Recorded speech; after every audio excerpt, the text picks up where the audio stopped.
Coastal Kannada ವೀಕ್ಷಿಸುತ್ತಿರುವ ಎಲ್ಲ ಸ್ನೇಹಿತರಿಗೂ ನಮಸ್ಕಾರ. ಕೋಸ್ಟಲ್ ಕನ್ನಡದ ಮತ್ತೊಂದು ವಿಡಿಯೋಗೆ ಸ್ವಾಗತ. ಇವತ್ತಿನ ವಿಡಿಯೋದಲ್ಲಿ ನಾವು ನಿಮಗೆ ಡೆವಿಲ್ ಸಿನಿಮಾದ ಬಗ್ಗೆ ಒಂದಿಷ್ಟು ಮಾಹಿತಿ, ಒಂದಿಷ್ಟು ಅಪ್ಡೇಟ್ಸ್ಗಳನ್ನ ನಿಮ್ಮ ಮುಂದೆ ನಾವು ಪ್ರಸ್ತುತಪಡಿಸ್ತಾ ಇದ್ದೀವಿ. ಡೆವಿಲ್ ಸಿನಿಮಾ ನಿನ್ನೆ ಅಂದ್ರೆ ಡಿಸೆಂಬರ್ 11, 2025 ಗುರುವಾರದಂದು ಪ್ರಪಂಚದಾದ್ಯಂತ ಏಕಕಾಲಕ್ಕೆ ತೆರೆಗೆ ಅಪ್ಪಳಿಸಿತ್ತು.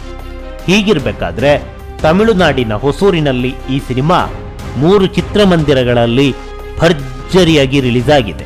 ಅಷ್ಟೇ ಅಲ್ಲದೆ ಅತ್ಯದ್ಭುತವಾಗಿ ಈ ಸಿನಿಮಾಗೆ ಅಲ್ಲಿನ ಮಂದಿ ಪ್ರತಿಕ್ರಿಯೆಯನ್ನು ನೀಡ್ತಾ ಇದ್ದಾರೆ.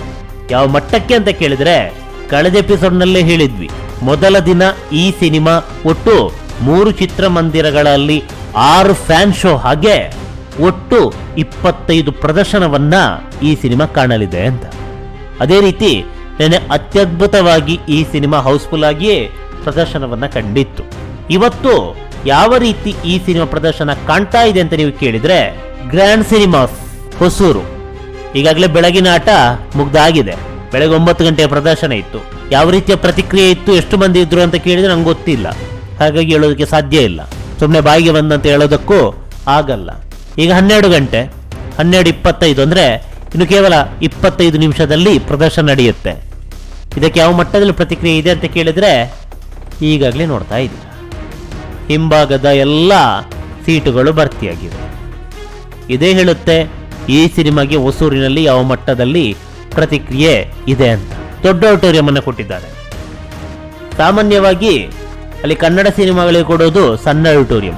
ಕನ್ನಡ ಸಿನಿಮಾಗಳು ರಿಲೀಸ್ ಆಗೋದೇ ಅಪರೂಪ. ಅಂಥದ್ರಲ್ಲಿ ಒಂದು ವೇಳೆ ರಿಲೀಸ್ ಆಯ್ತಂತಾದ್ರೆ ಸಣ್ಣ ಆಡಿಟೋರಿಯಂ ಕೊಡ್ತಾರೆ. ಆದರೆ ಇಲ್ಲಿ ಆಗಲ್ಲ, ದೊಡ್ಡ ಆಡಿಟೋರಿಯಂ. ಇದಾದ ಬಳಿಕ 150ರ ಪ್ರದರ್ಶನ. ಇದು ಕೂಡ ಅಷ್ಟೇ, ಹಿಂಭಾಗದಲ್ಲಿ ಟಿಕೆಟ್ಗಳು ಬುಕಿಂಗ್ ಆಗಿದೆ. 7:15ರ ಪ್ರದರ್ಶನ, ಭರ್ಜರಿಯಾದಂಥ ಪ್ರತಿಕ್ರಿಯೆ. ಇದು ಹೌಸ್ಫುಲ್ ಆಗೋದ್ರಲ್ಲಿ ಸಂಶಯವೇ ಇಲ್ಲ.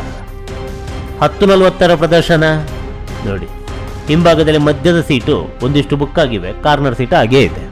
ಅಲ್ಲ ಸ್ವಾಮಿ, ನಮ್ಮ ರಾಜಧಾನಿ ಬೆಂಗಳೂರಿನಲ್ಲೇ 10:40ಕ್ಕೆ ಪ್ರದರ್ಶನ ಇಲ್ಲ, ಅಂಥದ್ರಲ್ಲಿ ಇಲ್ಲಿ 10:40ಕ್ಕೆ ಪ್ರದರ್ಶನ.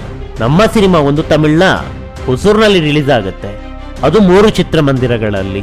ಅದರಲ್ಲೂ ಬೆಳಗ್ಗೆ 6 ಗಂಟೆಯಿಂದಲೇ ಪ್ರದರ್ಶನ ಆರಂಭ. ಒಟ್ಟು 6 ಫ್ಯಾನ್ ಶೋಗಳನ್ನು ನೀಡಲಾಗುತ್ತೆ. ಅದು ಹೌಸ್ಫುಲ್ ಆಗುತ್ತೆ. ಮೊದಲ ದಿನ ಒಟ್ಟು 25 ಪ್ರದರ್ಶನ ಸಿಗುತ್ತಂತಾದ್ರೆ ಸಣ್ಣ ವಿಚಾರ ಅಲ್ವೇ ಅಲ್ಲ. ಅಂಥದ್ರಲ್ಲಿ ಇವತ್ತು 2ನೇ ದಿನ ಶುಕ್ರವಾರ ಈ ಸಿನಿಮಾಗೆ ಹೊಸೂರಿನ ಗ್ರ್ಯಾಂಡ್ ಸಿನಿಮಾಸ್ನಲ್ಲಿ ಸಿಕ್ಕಿರೋದು ಬರೋಬ್ಬರಿ 5 ಪ್ರದರ್ಶನ. ಕೇವಲ ಗ್ರ್ಯಾಂಡ್ ಸಿನಿಮಾ ಅಷ್ಟೇ ಅಲ್ಲ, ಮಂಜುನಾಥ್ ಅನ್ನೋ ಒಂದು ಚಿತ್ರಮಂದಿರ, ಲಕ್ಷ್ಮಿ ಅನ್ನೋ ಒಂದು ಚಿತ್ರಮಂದಿರದಲ್ಲೂ ಕೂಡ ಈ ಸಿನಿಮಾ ಪ್ರದರ್ಶನ ಕಾಣುತ್ತೆ. ಇದು ಲಕ್ಷ್ಮಿ ಚಿತ್ರಮಂದಿರದಲ್ಲಿ ಯಾವ ರೀತಿಯ ಪ್ರತಿಕ್ರಿಯೆ ಅಂತ. ರಾತ್ರಿ 7:40ರ ಪ್ರದರ್ಶನ, 7:45ರ ಪ್ರದರ್ಶನ. ಹಿಂಭಾಗದಲ್ಲಿ ಒಂದಿಷ್ಟು ಟಿಕೆಟ್ಗಳು ಬುಕಿಂಗ್ ಆಗಿವೆ. ಮತ್ತೆಲ್ಲ ಆಲ್ಮೋಸ್ಟ್ ಚಿತ್ರಮಂದಿರಕ್ಕೆ ಹೋಗಿ ಟಿಕೆಟ್ ಅನ್ನು ಪಡ್ಕೊಂಡು ಸಿನಿಮಾವನ್ನು ವೀಕ್ಷಣೆ ಮಾಡ್ತಾರೆ. ಬೆಳಗ್ಗೆ 8:45ಕ್ಕೆ ಪ್ರದರ್ಶನ ಇದೆ. ಇದು ನಾಳೆ, ಇವತ್ತಲ್ಲ, ಇದು ನಾಳೆ. 3:45ಕ್ಕೆ ಒಂದು ಪ್ರದರ್ಶನ ಇದೆ. ಒಂದಿಷ್ಟು ಟಿಕೆಟ್ಗಳು, ನಾಳೆ ಟಿಕೆಟ್ಗಳು ಕೂಡ ಲಕ್ಷ್ಮಿ ಚಿತ್ರಮಂದಿರದಲ್ಲಿ ಬುಕ್ ಆಗಿವೆ. ಇದರ ಜೊತೆಗೆ ಮಂಜುನಾಥ್ ಅನ್ನುವ ಚಿತ್ರಮಂದಿರ, ಇಲ್ಲಿ 4 ಆಟ. ಅದೇನೇ ಇರಲಿ, ನಮ್ಮ ಕನ್ನಡ ಸಿನಿಮಾಗಳು ಭರ್ಜರಿಯಾಗಿ ಪ್ರದರ್ಶನವನ್ನ ಕಂಡು ದಾಖಲೆ ಮೇಲೆ ದಾಖಲೆ ಬರೆದು ಹೊಸ ಇತಿಹಾಸವನ್ನು ನಿರ್ಮಿಸಲಿ ಅನ್ನೋದೇ ನಮ್ಮ ಆಶಯ. ನಮಸ್ಕಾರ.